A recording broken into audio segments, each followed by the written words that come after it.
$400 in the bank, thousands in credit card debt, and a paycheck that on paper should have made him comfortable. That was Daniel's life at 34, and he had no idea one broken-down car was about to expose everything wrong with it. Daniel wasn't reckless, he didn't gamble, he didn't blow cash on anything wild, he just had habits. Quiet ones, the kind that never feel dangerous in the moment but slowly eat your future alive. It started with his phone.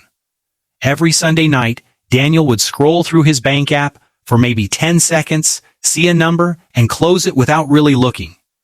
He knew his salary down to the dollar. He couldn't have told you what he spent on Thursday. $5 here, $12 there, invisible, until one month he actually added it up and found $300 gone to nothing he could even remember. Then there was the promise he kept making to himself. He'd be scrolling through his savings account, practically empty, and think, next month, I'll start putting something aside. He said it in January. He said it again in June.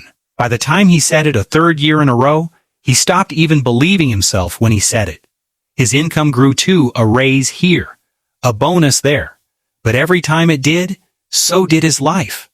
A new phone the week his raise hit. A slightly nicer apartment. Dinners out that used to be occasional and slowly became routine. His salary had gone up nearly 60% over 5 years. His savings account still showed the same 3-digit number it always had.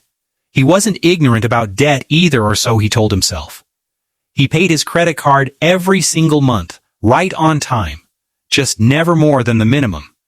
He genuinely believed that made him responsible, until he did the math one night and realized he'd paid almost $2,000 in interest that year alone, on debt that barely moved.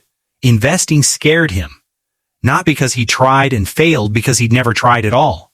Retirement accounts, index funds, compound interest, it all sounded like a language for people smarter or richer than him.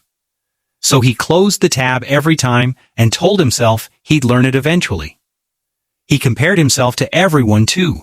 A coworker's new car in the parking lot, a friend's vacation photos. He didn't want to look like he was falling behind, so he kept spending to keep pace with people whose actual finances he never saw. But underneath all 6 of those habits was one that mattered more than the rest combined. Daniel had no plan, no number he was working toward, no idea what he actually wanted his money to do for him 5 years down the road. He was just drifting, hoping it would somehow work itself out, and hope, it turns out, doesn't pay for car repairs. That Tuesday, his check engine light had been on for 2 weeks. He kept telling himself he'd deal with it later. Later arrived on a rainy morning when his car simply stopped running in traffic. The shop quote was $400. He had exactly $400. For the first time in years, Daniel felt real fear about money, and that fear did something habits alone never could. It made him actually look. He opened a notes app that night and for 1 month wrote down every dollar he spent. No judgment, just observation.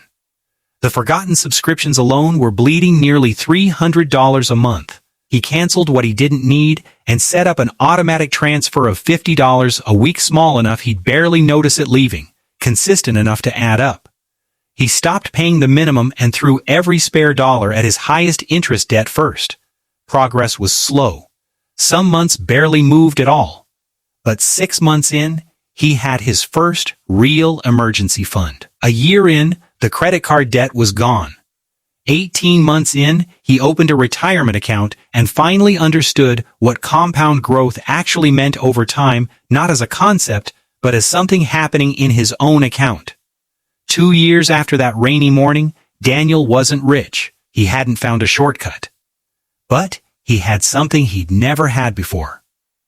Control. He knew exactly where his money went and exactly where it was going next.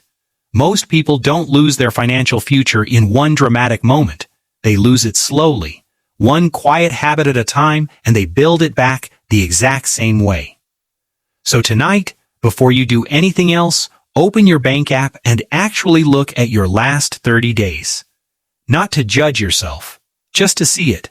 Because the smallest shift, made consistently, is usually the difference between a future that controls you and one you finally control. This video is a work of fiction. All characters, names, and events are created for illustrative and entertainment purposes only and do not represent real individuals or real financial outcomes. This content is not financial advice. Please consult a qualified financial professional before making any financial decisions.